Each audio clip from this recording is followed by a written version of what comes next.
नमस्कार दोस्तों, आप सभी का स्वागत है आपके अपने चैनल में। आज हम बात करेंगे हिंदी साहित्य के एक ऐसे महान संत कवि की, जिनकी वाणी ने समाज को नई दिशा दी। मैं बात कर रहा हूं संत कबीरदास की। कबीर का परिचय। कबीरदास भक्ति काल की निर्गुण काव्य धारा के प्रमुख स्तंभ माने जाते हैं। उन्होंने ईश्वर को किसी मूर्ति या मंदिर में नहीं, बल्कि हर इंसान के अंदर देखा। उनका जन्म 15वीं शताब्दी में वाराणसी में हुआ था।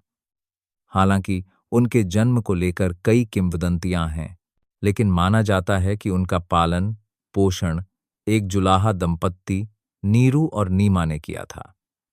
यही कारण है कि कबीर ने आजीवन जुलाहे का काम करते हुए अपनी बात लोगों तक पहुंचाई। उनकी शिक्षा और गुरु। कबीर औपचारिक रूप से कभी स्कूल नहीं गए, लेकिन उन्होंने जो ज्ञान अर्जित किया वह बड़े बड़े विद्वानों के पास भी नहीं था।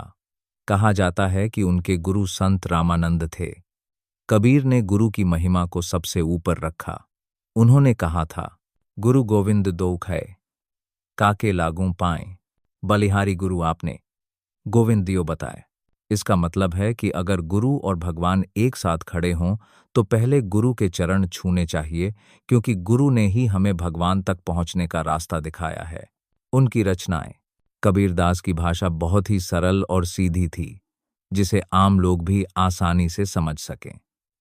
उनकी भाषा को सधुक्कड़ी या पंचमेल खिचड़ी भी कहते हैं। उनकी प्रमुख रचनाओं का संकलन बीजक में मिलता है, जिसके 3 मुख्य भाग हैं, साखी, सबद और रमैनी। साखी, इसमें दोहे हैं जो साक्षी या गवाह के रूप में उनके अनुभवों को बताते हैं। सबद, यह पद हैं जिनमें उन्होंने अपनी बात गीतों के माध्यम से कही है। रामायणी, यह चौपाइयों में लिखी गई रचनाएं हैं जिनमें दार्शनिक विचार हैं। उनका संदेश। कबीर ने अपने दोहों और पदों के माध्यम से समाज में फैली कुरीतियों, जाति पाति के भेदभाव और धर्म के नाम पर होने वाले पाखंड का विरोध किया। उन्होंने कहा, पोथी पढ़ी पढ़ी जग मुआ, पंडित भया न कोय, ठाई आखिर प्रेम का, पढ़े सो पंडित होए। अर्थात मोटी मोटी किताबें पढ़ने से कोई ज्ञानी नहीं बनता। जो 2.5 अक्षर प्रेम के पढ़ लेता है वही सच्चा ज्ञानी होता है।